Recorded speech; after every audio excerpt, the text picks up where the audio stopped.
Ya, pemirsa, Pusat Pelaporan dan Analisis Transaksi Keuangan atau PPATK melaporkan hasil penelusuran mereka terhadap rekening mencurigakan milik PNS muda. Ya, di sini PPATK menemukan ada 10 PNS yang tergolong muda, usia masih sekitar 28 tahun, yang melakukan transaksi hingga miliaran rupiah. Ya, transaksi ini memang bukan yang pertama karena sebelumnya ada kasus Gayus Tambunan, Anda masih ingat, dan Bahasim Asyafi'i yang merupakan pegawai Ditjen Pajak Kementerian Keuangan.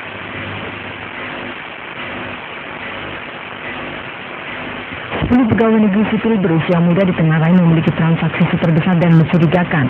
Mereka terdiri dari 7 PNS laki-laki dan 3 PNS perempuan. PPATK menemukan sekitar 1.800 transaksi yang nilainya miliaran rupiah. Yang mengejutkan, transaksi itu dilakukan oleh PNS yang usianya rata-rata baru 28 tahun. Modus yang mereka lakukan dengan mentransfer uang negara ke rekening pribadi bahkan rekening istri dan anak. Transfer dilakukan menjelang tahun anggaran berakhir. Transaksi mencurigakan miliaran rupiah bukanlah sesuatu hal yang baru. Beberapa waktu lalu, publik pernah digegerkan dengan sepak terjang mafia pajak Gayus Tambunan yang juga berusia muda. Gayus memiliki harta yang nilainya 3 miliaran rupiah. Selain Gayus, ada juga kasus yang dialami senior gaji di Ditjen Pajak, Bahasim Asyafi'i. Mantan pegawai pajak itu diduga memiliki harta miliaran rupiah dari hasil penyimpangan. Bahkan uang miliaran rupiah juga ditemukan di rekening milik anaknya.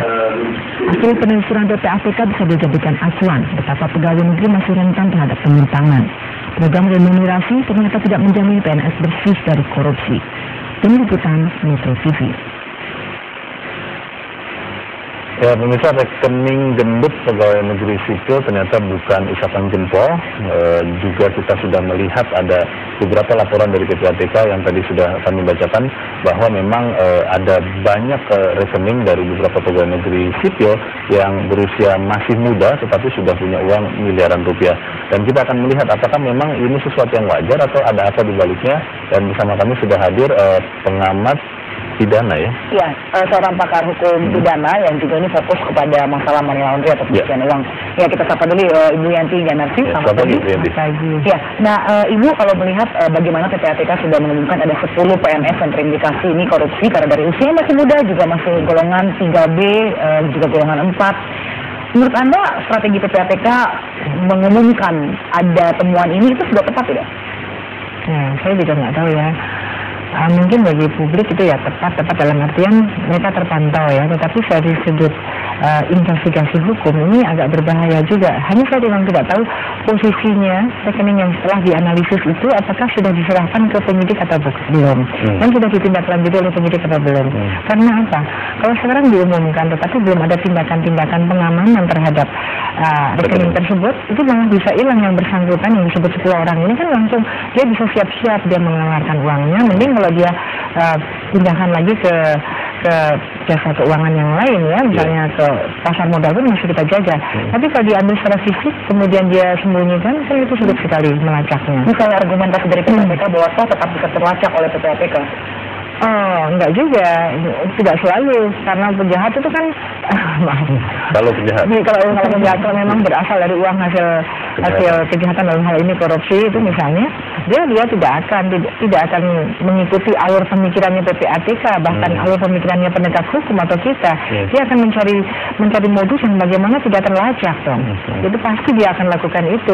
Artinya begini, dan undang-undang KUHP mengatakan memang begitu bahwa rekening yang sedang dianalisis itu tidak boleh disampaikan ke umum.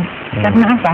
Kalau belum ada penanganan, belum ada penindakan itu macam-macam ya, misalnya pembekuan, misalnya penghentian transaksi sementara. Kalau belum ada tindakan seperti itu, ini uang kan bisa hilang. Jadi menurut Ibu yang tepat itu seharusnya dilakukan pembekuan dulu, baru dilaporkan. Jadi seharusnya hasil analisis PPATK itu kan harus diserahkan kepada penyidik.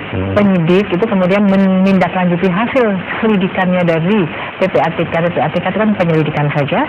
Kemudian sebaiknya cepat-cepat KPK, polisi atau jaksa yang menangani itu langsung menentukan tersangka, karena kan sudah dengan mencari bukti awal, bukti permulaan dulu, kemudian dia melakukan langkah-langkah menjadikan tersangka, kemudian dia memblokir. Itu silahkanlah kalau mau diumumkan bahwa sekarang KPK sudah menangani sekian dari hasil analisis PPATK. Itu yang paling strategi. Namun memang harus cepat semua. Ini kemungkinan kan begini. Kemungkinan PPATK beberapa waktu kan kita tangkap sesuatu sinyalemen bahwa mereka kecewa.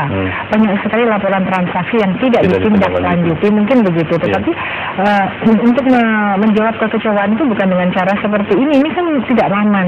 Kecuali kalau memang laporan ini sudah ditindaklanjuti, ya kita kan nggak tahu karena itu kan memang dalam ranahnya investigation itu kan sangat rahasia sebetulnya untuk tindakan-tindakan yang strategi agar nanti tidak hilang uangnya. Yang penting kan seperti itu. Kalau sekarang ya saya tidak tahu ya karena mereka ini ya kita harus juga bisa melihat bahwa kemungkinan PNS muda ini dalam hal ini kali ini bisa saja dia mengambil secara fisik atau mereka mengambil uangnya secara fisik, kemudian mereka ambil, tidak mereka transfer atau masukkan ke penyedia jasa keuangan lagi, tetapi mungkin mereka jadi keluar dari sistem keuangan gitu. Baik Ibu Yanti, itu satu pendapat dari seorang pengamat hukum pidana ya. Tapi kita juga akan undang satu lagi narasumber dari Indonesian Corruption Watch.